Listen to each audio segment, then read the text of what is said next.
ওই এক তাওবার উপর আপনাকে অটল থাকতে হবে। আপনি তাওবা করবেন, আবার গুনাহ করবেন, আবার তাওবা করবেন, এভাবে চলবে না। এই জন্য আল্লাহ যেন আমাদেরকে তাওবার উপর অটল থাকার তৌফিক দান করেন, বলি আমিন। ইসলামকে বাদ দিয়ে অন্য কোথাও সম্মান খুঁজে তাকে অপমান করবেন কে? একজন মুসলমান সে একমাত্র ইসলাম দিয়েই সম্মানিত হতে পারে।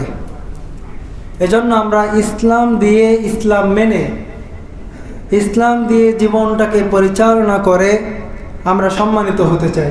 আল্লাহ যেন আমাদেরকে ইসলাম দিয়েই কিয়ামতের ময়দানে সম্মানিত করেন, বলি আমিন।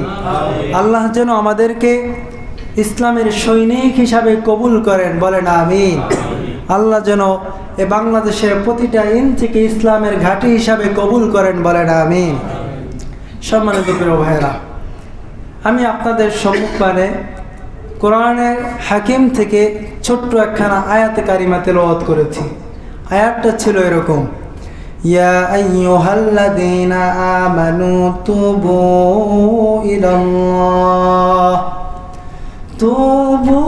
ইলাল্লাহি তাওবাতান নাসুহা। এখন যেহেতু রমজান মাসের শেষ লগ্নে মাগফিরাতের সময় চলমান, এই সময় আল্লাহ পাক রব্বুল আলামিন তার হাজার হাজার কোটি কোটি গুনাহগার বান্দাদেরকে ক্ষমা করে দেন তার দয়া দিয়ে। তার রহমান, রহিম, মাগফিরাত যেই গুণগুলো রয়েছে, এই গুণগুলো দিয়ে তিনি তার বান্দাদের সমস্ত গুনাহগুলো মোচন করে অসংখ্য বান্দাকে এই মাগফিরাতের দিনগুলোতে নিষ্পাপ মাসুম বাচ্চা সমতুল্য বানিয়ে দেন। তো এখন যেহেতু মাফের সময়, ক্ষমা পাওয়ার সময়, এজন্য এই সময়টাকে কাজে লাগিয়ে আল্লাহর কাছে আমাদের ক্ষমা চাওয়ার মতো চাইতে হবে, এমনভাবে ক্ষমা চাইতে হবে যাতে করে আমাদের চোখের পানির বিনিময় আল্লাহ পাক রব্বুল আলামিন আমাদের তামাম জিন্দেগির গুনাহগুলো মাফ করে দেন। এই মাগফিরাতের সুযোগটা যদি আপনি হারান, আবার আপনি আপনার জীবনে মাগফিরাতের সুযোগ পাবেন, সেই নিশ্চয়তা আমাদের কারো নাই। এজন্যই আল্লাহ রাসূল সাল্লাল্লাহু আলাইহি ওয়াসাল্লাম বলেছেন, কোনো ব্যক্তি রমাদান পেল কিন্তু রমাদান পাওয়ার পরেও সে তার গুনাহগুলো মাফ করাইতে পারল না, তার জীবনে রমাদান আসলো কিন্তু রমাদান তার জীবনে আসা সত্ত্বেও সে আল্লাহর কাছে ক্ষমা চাওয়ার মতো চেয়ে তার গুনাহগুলো মোচন করাইতে পারল না, এমন ব্যক্তির মতো কপাল পোড়া হতভাগা পৃথিবীতে আর কেউ হতে পারে না। এজন্য যেহেতু মাগফিরাতের সময় চলমান, আমাদের আল্লাহর কাছে ক্ষমা চাইতে হবে, সুযোগটাকে সৎভাবে আমাদের কাজে লাগাতে হবে, ঠিক কিনা প্রিয় ভাইরা? তা আমরা যেন তাওবার গুরুত্ব বুঝি। এজন্য আজকে আমাদের আলোচনার বিষয় থাকবে মৃত্যু এবং তাওবা। তো সে সম্পর্কে আমি আপনাদের সম্মুখে আয়াতটা তেলাওয়াত করেছি। এখানে আল্লাহ পাক রব্বুল আলামিন বলেন, ইয়া আইয়ুহাল্লাযীনা আমানু, হে বিশ্বাসীরা, তুবু ইলাল্লাহ। গুনাহ হতে পারে, ভুল হওয়াটাই স্বাভাবিক, কিন্তু ভুল হলে পরে ভুলের ভিতরেই তোমরা নিজেকে সীমাবদ্ধ করে রেখো না, ভুলের ভিতরেই তোমরা নিজেকে অটল রেখো না। তোমার ভুল হয়েছে, ভয় নাই, রবের কাছে আসো, রবের দিকে ফিরো, রবের কাছে ক্ষমা চাওয়ার মতো চাও, আমি রব তোমার সব মাফ করে দেব। এই কথাগুলো আল্লাহ পাক রব্বুল আলামিন এই আয়াতের মধ্যে বলেছেন।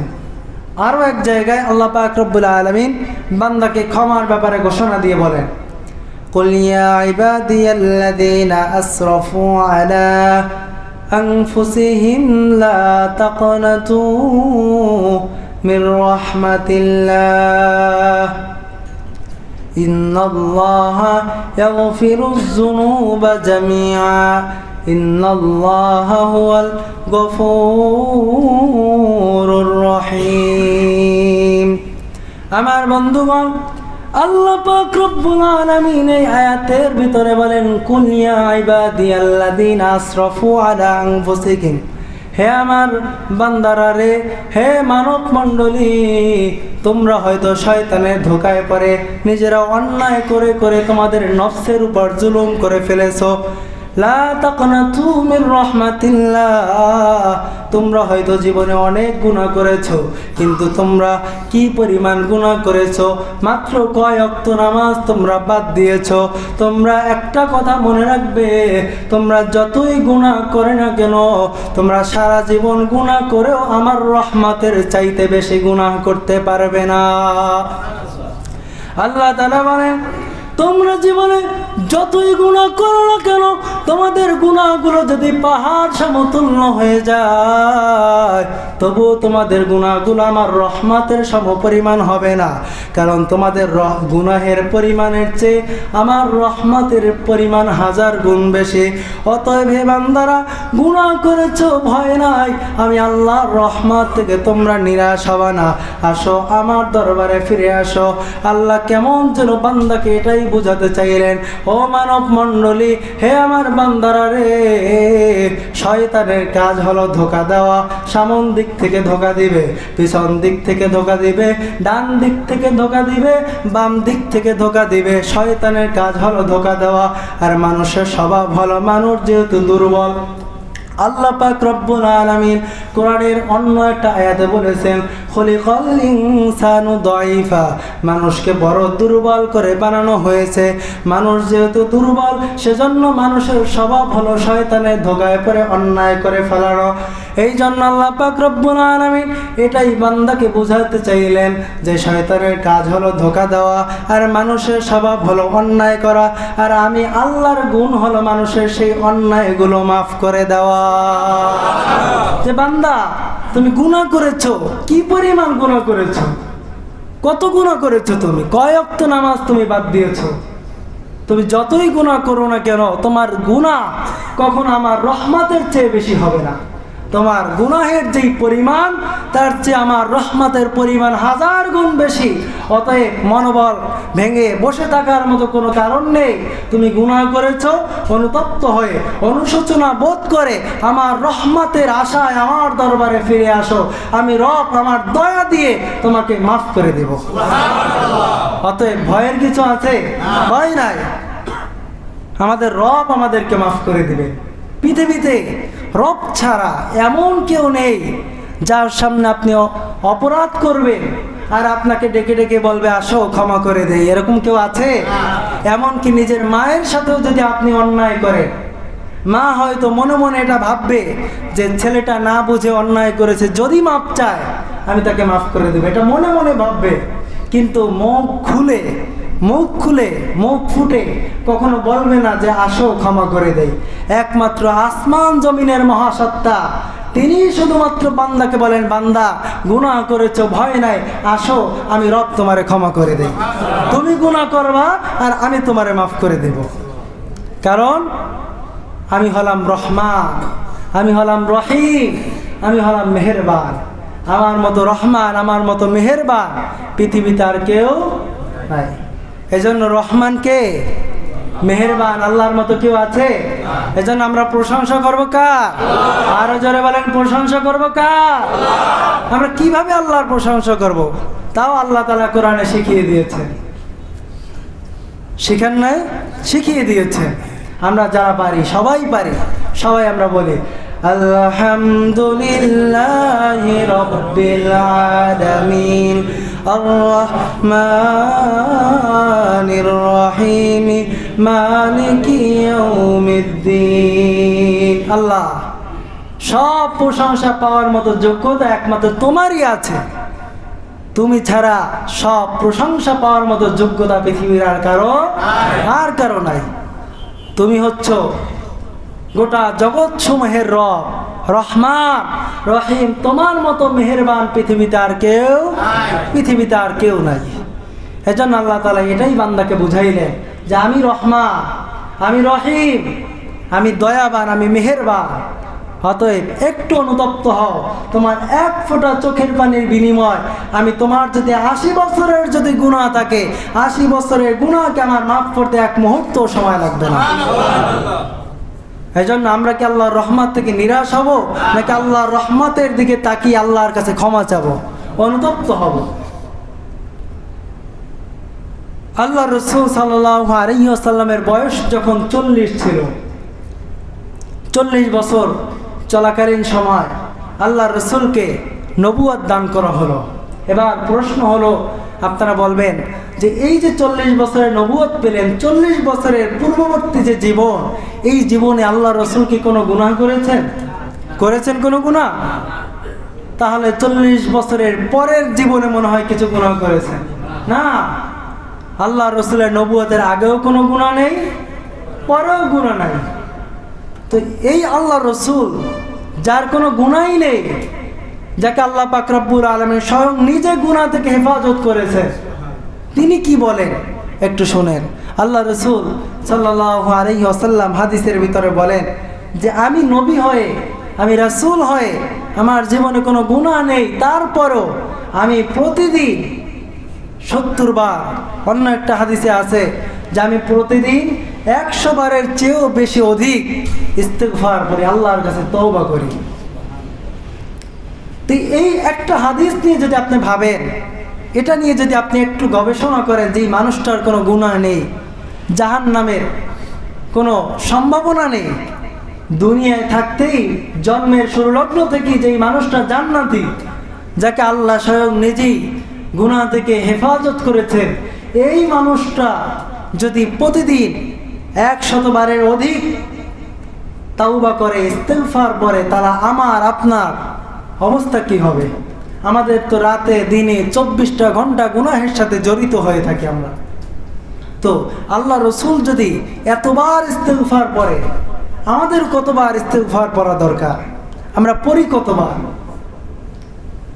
এমনও তো আমাদের দিন যায় যে দিন চলে গেছে, রাত চলে গেছে, কিন্তু একবারও আমার ইস্তেগফার পড়া হয় নাই। এরকম দিন যায় কি যায় না? এরকম রাত আমাদের কাটে কি কাটে না? আপনি কিভাবে এভাবে একটা রাত কাটিয়ে দিলেন? একটুও কি মরার ভয় নাই? কি করে এভাবেই আমি একটা দিন অতিবাহিত করে ফেললাম, অথচ আমার প্রতিটা মুহূর্ত গুনাহের সাথে জড়িত। আল্লাহ যেন আমাদেরকে ইস্তেগফার করা তৌফিক দান করেন বলি আমিন। খাঁটি তাওবার মতো তাওবা যেন করার মতো যোগ্যতা দান করেন বলি আমিন। সম্মানিত প্রিয় ভাইয়েরা, আল্লাহ পাক রব্বুল আলামিন সূরা তাওবার ভিতরে একটা আয়াতে মুমিনদের বিভিন্ন গুণ সম্পর্কে আলোচনা করেছেন।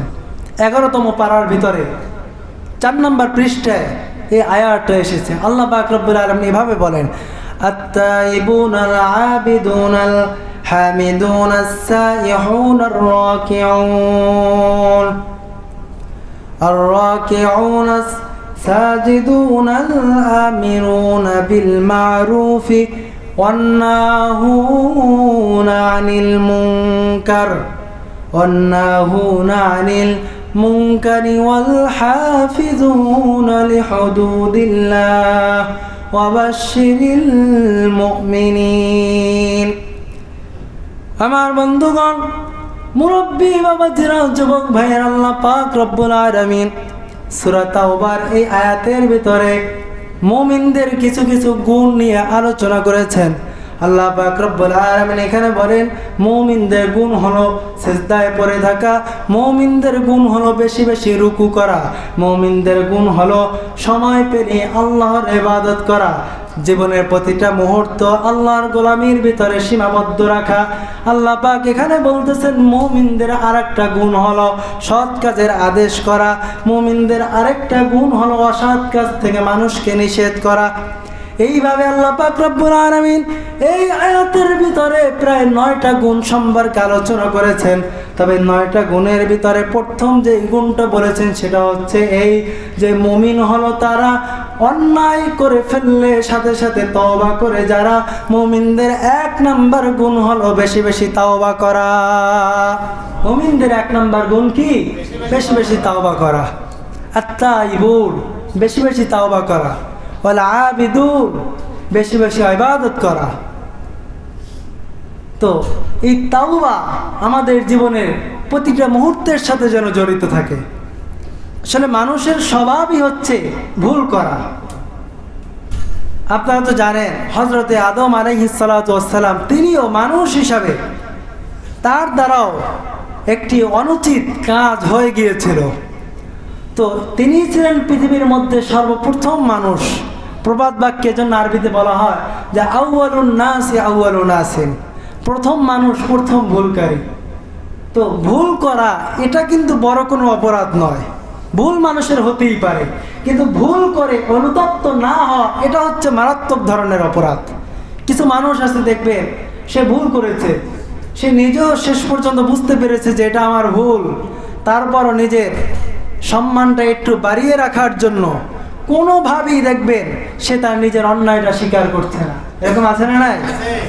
যে আমি যা করছি তো করছি, আমি কারোর সামনে নিজের অন্যায় স্বীকার করব না। সে জানে এটা তার ভুল, এটা অন্যায়, এটা তার করা ঠিক হচ্ছে না, তারপরে সে অনবরত সে করেই যাচ্ছে। তার ভিতরে অনুশোচনা নাই, অনুতপ্ততা নেই। এটা হচ্ছে মারাত্মক ধরনের অপরাধ। কিন্তু আপনি ভুল করবেন এটা কিন্তু তেমন বড় অপরাধ না, কারণ আল্লাহ তাআলা আপনাকে বানিয়েছেনই দুর্বল করে। ভুল করাটাই স্বাভাবিক। এজন্য ভুল হবে, সাথে সাথে আবার কি হবে? তাওবা হবে। ভুল করব, আবার আল্লাহর কাছে ক্ষমা চাইব। হাদিসে কুদসির ভিতরে এরকম একটা হাদিস এসেছে, আল্লাহ তাআলা বলেন, তোমরা যদি গুনাহ না করতে, আমাদেরকে উদ্দেশ্য করে বললেন, তোমরা যদি গুনাহ না করতে আমি তোমাদেরকে রাখতাম না, তোমাদেরকে উঠিয়ে দিতাম, ধ্বংস করে ফেলতাম, তোমাদেরকে নিয়ে উঠিয়ে দিয়ে এরপরে এমন একটা জাতি পাঠাইতাম যারা গুনাহ করতো আবার আমার কাছে ক্ষমা চাইতো, গুনাহ করতো আবার আমার কাছে ক্ষমা চাইতো। অর্থাৎ আমরা যদি গুনাহ করে আবার আল্লাহর কাছে সাথে সাথে ক্ষমা চাই, এটা আল্লাহর কাছে ভালো লাগে যে বান্দা গুনাহ করেছে আবার আমার ভয় আমার কাছে ক্ষমা চাচ্ছে। এজন্য গুনাহ করা এটা বড় অপরাধ নয়, গুনাহ করে অনুতপ্ত না হওয়াটা হচ্ছে বড় অপরাধ। আল্লাহ যেন আমাদেরকে গুনাহ হয়ে গেলে সাথে সাথে অনুতপ্ত হয়ে আল্লাহর কাছে ক্ষমা চাওয়ার মতো ক্ষমা আমাদেরকে যেন করার, ক্ষমা চাওয়ার মতো চাওয়া যেন আমাদেরকে তৌফিক দান করেন বলে আমিন। আল্লাহ পাক রব্বুল আলামিন আরো একটা আয়াতে তাওবার ব্যাপারে বলেন, ওয়া ইন্নী লাগাফফারুল লিমান তাবা ওয়া আমানা ওয়া আমিলা সলিহা। কাবা ঘরের গিলাফের ভিতরে অনেকগুলো আয়াত লেখা আছে, তো এর মধ্যে এই আয়াতটাও লেখা আছে যে আল্লাহ পাক রব্বুল আলামিন বান্দাকে উদ্দেশ্য করে বলছেন যে ওয়া ইন্নী লাগাফফারুল লিমান তাবা ওয়া আমানা ওয়া আমিলা সলিহা। আমি আল্লাহ তো দুনিয়ার মালিকদের মতো পাষাণ নই। দুনিয়ার মালিকরা একটু ক্ষমতা হয়ে গেলে পরে মানুষকে আর ক্ষমা করতে চায় না। বিচার করার ক্ষমতা থাকলেই বিচার করা যেন তার একটা নেশা হয়ে যায়।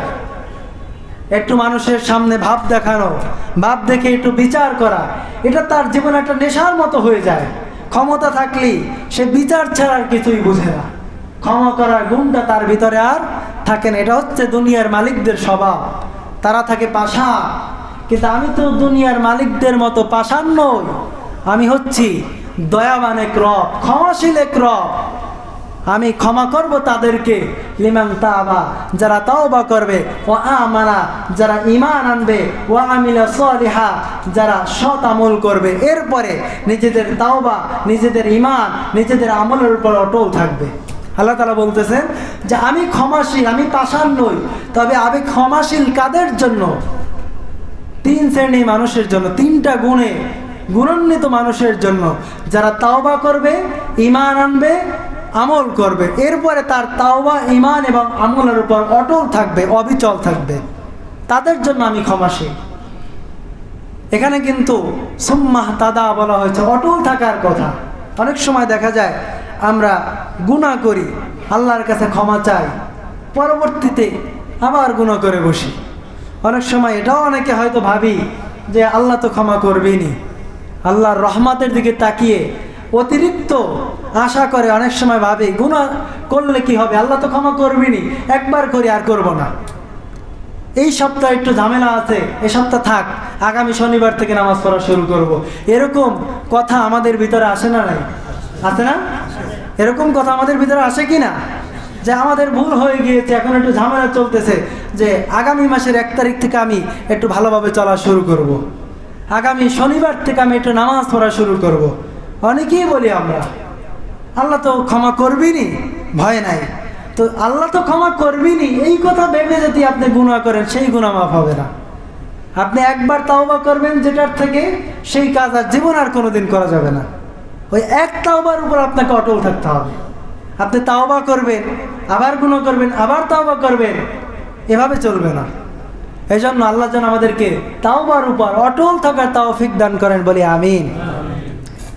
প্রিয় ভাইরা, আসলে দুনিয়াটা এমন, এই দুনিয়াতে ক্ষমতা দিয়ে করা যায় না এরকম কাজ খুব কমই আছে। অধিকাংশ কাজগুলোই ক্ষমতার ব্যবহার করে করা যায়, কিন্তু মৃত্যুকে কখনো ঠেকিয়ে রাখা যায় না। টাকা দিয়ে করা যায় না এমন কাজ খুব কমই আছে। সব কিছুই করা যায়, কিন্তু মৃত্যুকে ঠেকানোর মতো শক্তি টাকারও নাই। কারণ টাকা দিয়ে যদি, ক্ষমতা দিয়ে যদি মৃত্যুকে ঠেকানো যেত, ক্ষমতার ব্যবহার করে মৃত্যুকে যদি ঠেকিয়ে মৃত্যু থেকে যদি বাঁচা যেত, তাহলে ফেরাউন কখনো মরতো না। তার ক্ষমতা তো কম ছিল না, কম ছিল? তার মতো ক্ষমতা এখনো পর্যন্ত কারো হয় নাই। এরপরে টাকা দিয়ে যদি মৃত্যু থেকে বাঁচা যেত, কারণ কখনো মরতো না, মৃত্যুর মুখে পতিত হতো না। তার তো টাকা কম ছিল না, তার যেই পরিমাণ টাকা ছিল ওই পরিমাণ সম্পদওয়ালা পৃথিবীতে এখনো পর্যন্ত কেউ নাই। কিয়ামত পর্যন্ত কেউ হবে কিনা তাও জানা নেই। তাহলে টাকা দিয়ে মৃত্যু থেকে বাঁচা গেলে কারণও মরতো না। তো টাকার ক্ষমতার কথা বললাম, এবার ভাবতে পারে তাহলে মনে হয় ভালো কাজ করে, ভালো কাজ দিয়ে, আমল দিয়ে মনে হয় মৃত্যু থেকে বাঁচা যাবে। তাও না, আমল দিয়েও মৃত্যু থেকে বাঁচা সম্ভব নয়। কারণ ঈমান আর আমল দিয়ে যদি মৃত্যু থেকে বাঁচা যেত, তাহলে নবীরা কখনো মৃত্যুর মুখে পতিত হতেন না। নবীদের তো আমলের কোনো কমতি ছিল না, ছিল না কোনো গুনাহ, ছিল শুধুই তাদের জীবনে আমলের পাহাড়। কিন্তু তারা আমল দিয়েও মৃত্যুকে ঠেকাতে পারেননি। এর দ্বারা বোঝা যায় টাকা মানুষকে মৃত্যু থেকে বাঁচাতে পারে না, ক্ষমতা মানুষকে মৃত্যু থেকে বাঁচাতে পারে না, আমল, ঈমান এগুলো মৃত্যু থেকে মানুষকে বাঁচাতে পারে না। মৃত্যুর সময় যেদিন হবে, মৃত্যু হবেই, এতে কোনো ধরনের কোনো সন্দেহ নেই। এজন্যই কিন্তু কবি বলে যে মরণ থেকে যতই পালাও মরণ তোমায় নেবে গিরি, যদিও সুদূর আকাশ পানে লুকাও সে তা লাগিয়ে সিঁড়ি। তুমি যেভাবেই চেষ্টা করো না কেন, মরণ থেকে বাঁচা সম্ভব না। এই কথাগুলো আল্লাহ পাক রব্বুল আলামিন কোরআনের বিভিন্ন জায়গায় বলেছেন। বিশেষ করে একটা জায়গায় বলেছেন, সেটা আপনাদেরকে শোনাচ্ছি। আল্লাহ তাআলা এভাবেই বলেন, আইনামা তাকুনু ইউদরিকুমুল মাউত ওয়ালাউ কুনতুম ফি বুরুজিম মুশাইয়াদা। আল্লাহ পাক রব্বুল আলামিন বলেন, আইনামা তাকুনু ইউদরিকুমুল মাউত, কোথায় পালাবা তুমি? আইনামা তাকুনু, কোথায় ভাগবা তুমি? ইউদরিকুমুল মাউত ওয়ালাউ কুনতুম ফি বুরুজিম মুশাইয়াদা, লোহা দ্বারা নির্মিত এমন এক গুহার ভিতরও তুমি যদি পালায়ন করো, এমন এক শক্ত মজবুত ঘরের ভিতরেও তুমি যদি পালায়ন করো, যেই ঘরে কোনো দরজা নেই, যেই ঘরে কোনো জানালা নেই, কোনো ছিদ্র নেই, তুমি যেভাবেই চেষ্টা করো না কেন, পৃথিবীর যেই প্রান্তে তুমি থাকো না কেন, মৃত্যুর সময় হয়েছে, মৃত্যু সেখানে গিয়ে তোমাকে পাকড়াও করবে। মৃত্যু থেকে বাঁচানো যায় না। মৃত্যু থেকে আল্লাহ তাআলা সময় হলে আর বাঁচাবেন না। সময় হয়েছে, মৃত্যুর মুখে পতিত হওয়াই লাগবে। এজন্য আমাদের মৃত্যুর মুখে পতিত হওয়ার পরে, মৃত্যুর পরবর্তী জীবন আমরা যেন সুখী হতে পারি, সেই জন্য প্রস্তুতি আমাদের নেওয়ার দরকার আছে না নাই? মৃত্যুর কষ্ট বড় কষ্ট। আপনাদেরকে যদি আমি আল্লাহ রসুলের মৃত্যুর সময়ের কথাগুলো শোনাই, আপনারা বুঝতে পারবেন আসলে একজন নবীর মৃত্যুর সময় কষ্ট যদি এই পরিমাণ হয়, একজন গুনাহগারের মৃত্যুর কষ্টটা কি পরিমাণ হবে।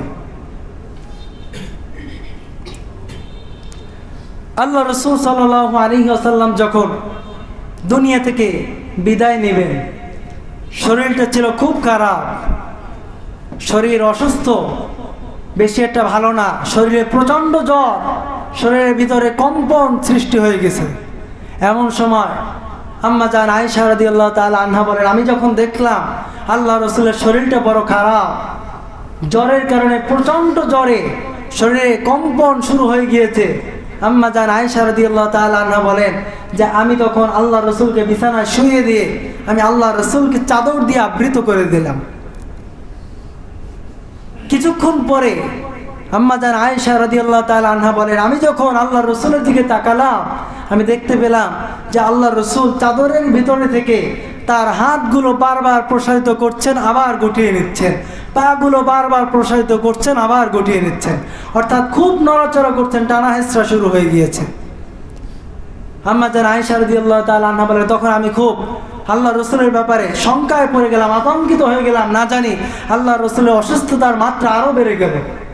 দেখেন, আল্লাহ রসুল তিনি তো ছিলেন নিষ্পাপ, তিনি ছিলেন মাসুম, যার জীবনে ছিল না কোনো গুনাহ, ছিল না কোনো অপরাধ, যিনি ছিলেন আল্লাহর পরই যার সম্মান, যিনি ছিলেন তামাম দুনিয়ায় সকলের ঊর্ধ্বে, যার সাথে পৃথিবীর কারোর সাথে তুলনা হয় না, যার সাথে পৃথিবীর কাউকে তুলনা করা যায় না। কাউকে তুলনা করা যায়?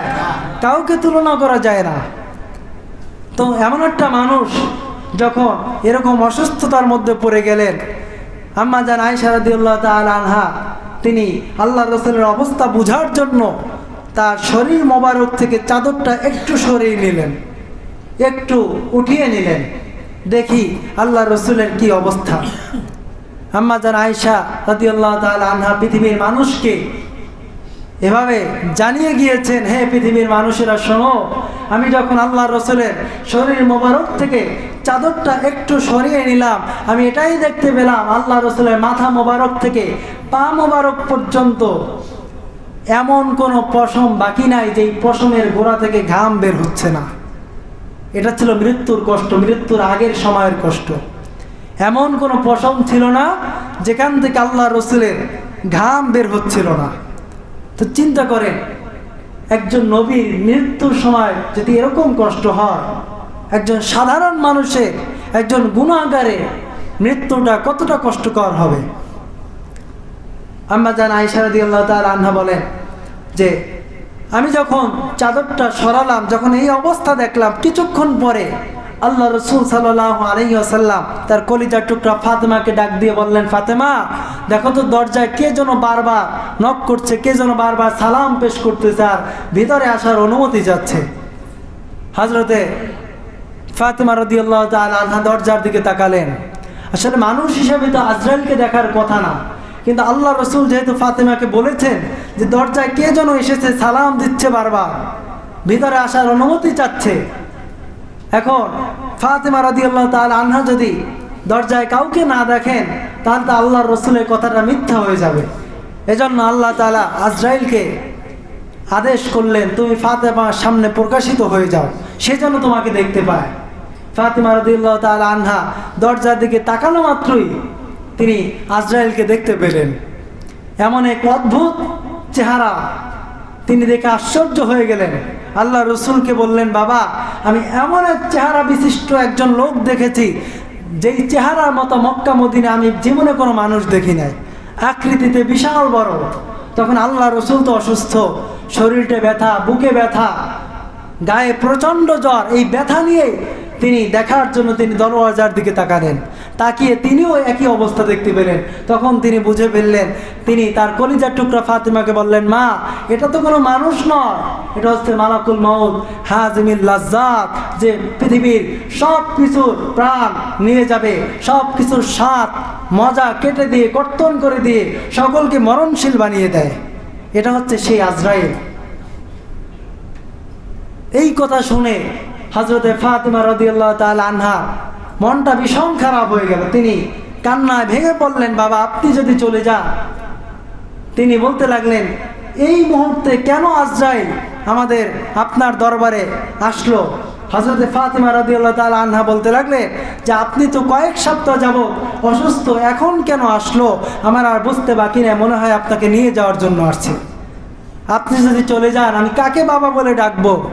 হাসান হুসাইন কাকে নানা বলে ডাক দেবে? না, আমি ভিতরে আসার অনুমতি দিব না। কে বলতেছে? হযরতে ফাতেমা রাদিয়াল্লাহু তাআলা আনহা। আমি তাকে ভিতরে আসার অনুমতি দিব না। তখন আল্লাহ রসুল তার কলিজার টুকরা ফাতেমাকে বুঝিয়ে বললেন, শোনো, তুমি হয়তো দরজা বন্ধ করে রাখবে, তুমি হয়তো তাকে অনুমতি দিবে না, কিন্তু তবুও তুমি আজরাইলকে কখনো ফিরিয়ে রাখতে পারবে না, তাকে ঠেকাতে পারবে না। কারণ যে কোনো সময়, যে কোনো মুহূর্তে, যে কোনো জায়গায় কোনো রকমের অনুমতি ছাড়াই প্রবেশ করার ক্ষমতা আল্লাহ তাকে দিয়ে দিয়েছেন। অতএব তাকে আসতে দাও, তাকে অনুমতি দিয়ে দাও। এরপরে অনুমতি দেওয়া হলো। আল্লাহ রসুল এটাও তার মেয়েকে বললেন যে আজরাইল আসলে কখনো কারো কাছে কোনো অনুমতি, পারমিশন চায় না। আমি রসুলের মর্যাদা, আমার সম্মানের খাতিরে আমার কাছে অনুমতি চেয়ে এরপর ভিতরে আসতে যাচ্ছে, তাকে অনুমতি দিয়ে দাও। অনুমতি দেওয়ার পরে আল্লাহ রসুলের মাথার কাছে তার ঘরে প্রবেশ করে হজরতে আজরাইল আলাইহিস সালাতু ওয়াস সালাম আল্লাহ রসুলের মাথার কাছে এসে বললেন, আসসালামু আলাইকা ইয়া রাসূলুল্লাহ, আসসালামু আলাইকা ইয়া হাবিবাল্লাহ। হে রাসূল, আল্লাহ আমাকে পাঠিয়েছেন আপনাকে নিয়ে যাওয়ার জন্য। আপনি যদি যেতে চান আপনাকে নিয়ে যাব, আর যদি থাকতে চান আল্লাহ আপনার হায়াত বৃদ্ধি করে দিবে। আল্লাহ রসুল বললেন, আমি যাব কি যাব না একথা আমি তোমাকে এখন বলবো না, জিব্রাইল আসবে, এরপরে আমি তোমাকে উত্তর দেব। কিছুক্ষণ পরে জিব্রাইল আসলো। আল্লাহ রসুল জিব্রাইলকে জিজ্ঞাসা করলেন, আমার তো বোধহয় চলে যাওয়ার সময় হয়ে গিয়েছে, বলো আমি যাব কি যাব না। জিব্রাইল আমিন তখন আল্লাহ রসুলকে কোরআনের একটা আয়াত দিয়ে উত্তর দিয়েছিলেন, ইন্নাকা মাইয়িতু ওয়া ইন্নাহুম মাইয়িতুন। জিব্রাইল বলেছিলেন, হে রসুল, আপনিও মরণশীল, আর আপনার যারা শত্রু রয়েছে তারাও মরণশীল, আপনিও মরবেন, তারাও মরবে। এই কথাটা বলার পরে আল্লাহ রসুল বুঝে ফেললেন যে জিব্রাইল চলে যাওয়ার ইঙ্গিত দিয়েছে। সাথে সাথে আল্লাহ রসুলের চোখ থেকে পানি পড়া শুরু হয়ে গিয়েছে। এবার জিব্রিল আল্লাহ রসুলকে জিজ্ঞাসা করলেন, ইয়া রাসূলুল্লাহ, কেন আপনি কান্না করেন? আপনি কি নিজের জন্য কান্না করেন? রসুল বলতেছেন, না, আমি নিজের জন্য কান্না করি না। জিব্রিল বলতেছে যে ইয়া রাসূলুল্লাহ, তাহলে হয়তোবা আপনি আপনার কলিজার টুকরা ফাতেমার জন্য কান্না করেন। রসুল বললেন, কেন আমি ফাতেমার জন্য কান্না করব? আল্লাহই তো আমার কলিজার টুকরা ফাতেমার ব্যাপারে সুসংবাদ দিয়েছেন, আমার ফাতেমা হবে জান্নাতের রমণীদের সর্দারিনী। অতএব তার ব্যাপারে তো আমার কোনো চিন্তা নেই, আমি কেনই বা তার জন্য কান্না করবো? আমি তার জন্য কান্না করি না। জিব্রাইল বলতেছেন যে তাহলে আপনি আপনার নাতি হাসান হুসাইনের জন্য কান্না করেন। রসুল বলতেছেন, না, আমি হাসান হুসাইনের জন্য কান্না করি না, কারণ আল্লাহ তো তাদেরকে জান্নাতের যুবকদের সর্দার বানিয়ে দিয়েছেন, আমি কেন তাদের জন্য কান্না করব? তাদের জন্য কান্না করার তো কোনো প্রশ্নই আসে না, তাহলে কেন আপনি কান্না করেন? তখন আল্লাহ রসুল বললেন, আমি কেন কান্না করি? কারণ আমি যতদিন দুনিয়াতে ছিলাম এই দিনগুলোর ব্যাপারে আল্লাহ তাআলা বলেছেন, মা কানাল্লাহু লিউআযযিবাহুম ওয়া আনতা ফীহিম। হে রাসূল, আপনি যেই জমিনে আছেন, এই জমিনের আপনার উম্মতরা যতই গুনাহ করুক না কেন, আপনি যেহেতু এই জমিনে আছেন, এই জমিনে আপনার উম্মতদেরকে আমি কখনো গজব দিয়ে ধ্বংস করব না। যেখানে আপনি আছেন সেখানে আমি কখনো গজব অবতীর্ণ করব না। আল্লাহ রাসূল বললেন, এতদিন তো আমি ছিলাম, উম্মতের দায়িত্বটা আমার কাছে ছিল, আমি তো চলে যাচ্ছি, এখন আমার উম্মতের দায়িত্বটা কে গ্রহণ করবে? কে নিবে আমার উম্মতের দায়িত্ব? এই চিন্তা আমি চোখের পানি ধরে রাখতে পারছি না। আল্লাহ রসুল চোখের পানি ফালাবেন আর আল্লাহকে চেয়ে চেয়ে দেখবেন, আল্লাহর কাছে তো এটা ভালো লাগে না। আল্লাহ তাআলা আল্লাহ রসুলকে কি পরিমাণ ভালোবাসেন। আল্লাহর রসুলকে আল্লাহ তাআলা এতটাই ভালোবাসেন, আল্লাহ বলেন, হাবিব, আপনাকে আমি কতটা ভালোবাসি, আপনাকে ভালোবেসে আমার নামের সাথে আপনার নামটা আমি মিলিয়ে রেখেছি। আমার নাম রেখেছি লা ইলাহা ইল্লাল্লাহ, আর আপনার নাম রেখেছি মুহাম্মাদুর রাসূলুল্লাহ। আমার নামেও 12 অক্ষর, আপনার নামেও 12 অক্ষর। আমার নামে কোনো নুক্তা নাই বন্ধু, আপনার নামেও কোনো নুক্তা নাই। কতটা মিল! আল্লাহ তাআলা জিব্রাইলকে বললেন, আমি বন্ধুকে বড় ভালোবাসি, বন্ধু কান্না করবে এটা আমি চাই না, আপনি আমার হাবিবকে বলে দিন সে যেন আর কান্না না করে, চোখের পানি যেন মুছে ফেলে। আমি আল্লাহ ঘোষণা দিয়ে দিলাম, আমার হাবিব আমার কাছে চলে আসার পর থেকে তার উম্মতের দায়িত্ব পৃথিবীর আমি কাউকে দেব না, আমি আল্লাহ স্বয়ং নিজেই গ্রহণ করে নিয়ে নিলাম। তখন এ কথা বলার পরে আল্লাহ রসুল একটু সান্ত্বনা পেলেন। আজরাইলকে বললেন, এবার তুমি আমার জানটা কবজ করতে পারো। এরপরে আজরাইল আল্লাহ রসুলের রুহটা নেওয়ার জন্য তার বুকে হাত রাখলেন। আল্লাহ রসুল ভীষণ কষ্ট অনুভব করলেন। আজরাইলকে জিজ্ঞাসা করলেন, তুমি আমার বুকের উপরে কি রেখেছো? আজরাইল বললেন, ইয়া রাসূলুল্লাহ, আমি তো তেমন কিছুই করি না, শুধুমাত্র আমার 2টা হাত রেখেছি। রাসূল বললেন, আমার তো তা মনে হচ্ছে না, আমার মনে হচ্ছে যেন উহুদ পাহাড়টা উঠিয়ে এনে আমার বুকের উপর রেখে দিয়েছে। আল্লাহ রসুল জিজ্ঞাসা করলেন, এভাবেই কি তুমি সবার রূহ কবজ করো? আমার উম্মতের কি এমনই কষ্ট হবে? আজরাইল বললেন, ইয়া রাসূলুল্লাহ, আমি পৃথিবীর সবচেয়ে সহজভাবে আপনার রূহটা কবজ করতেছি। এত সহজে আজও পর্যন্ত কারো রূহ কবজ করিও নাই, কিয়ামতের আগে করবেও না। তো এর দ্বারা আপনাদেরকে বুঝাইলাম যে মৃত্যুর কষ্টটা কতটা ভয়ানক হতে পারে। মৃত্যু এটা এমন একটা ব্যাপার, এর কষ্ট সবার হবে। যারা নেককার তাদেরও হবে, যারা বদকার তাদেরও হবে। তবে যারা বদকার তাদের কষ্টের মাত্রাটা তীব্র হবে, আর যারা নেককার তাদের কষ্টটা একটু কম হবে। এজন্য প্রিয় ভাইয়েরা, রবকে খুশি করতে হবে। আমার ঈমান, আমার আমল, আমার আখলাক দিয়ে আমি যদি রবকে খুশি করতে পারি, আমি চলে যাওয়ার পরে গোটা পৃথিবী আমার প্রশংসা করবে, কবর আমার সাথে ভালো ব্যবহার করবে, রব আমাকে জান্নাতের নিয়ামত দিবে। আর যদি আমি তা না করতে পারি, আমার আমল দিয়ে, আমার ঈমান দিয়ে, আমার আখলাক দিয়ে আমি যদি মাওলাকে খুশি করতে না পারি, গোটা পৃথিবী আজকে যে দুনিয়ার জন্য আমি পাগল, সেই দুনিয়া আমার বদনাম করা শুরু করবে। লোকটা খারাপ ছিল, লোকটা ভালো ছিল না, না জানি কবরে তার কি হয়। গোটা দুনিয়া আমার বদনাম করা শুরু করবে, কবর আমার সাথে খারাপ ব্যবহার করবে, আল্লাহ আমাকে কঠিন শাস্তির সম্মুখীন করবে। এজন্য আল্লাহ পাক রব্বুল আলামিন আমাদের ঈমানকে, আমাদের আমলকে, আমাদের আখলাককে উন্নত করার জন্য তৌফিক দান করেন, বলি আমিন।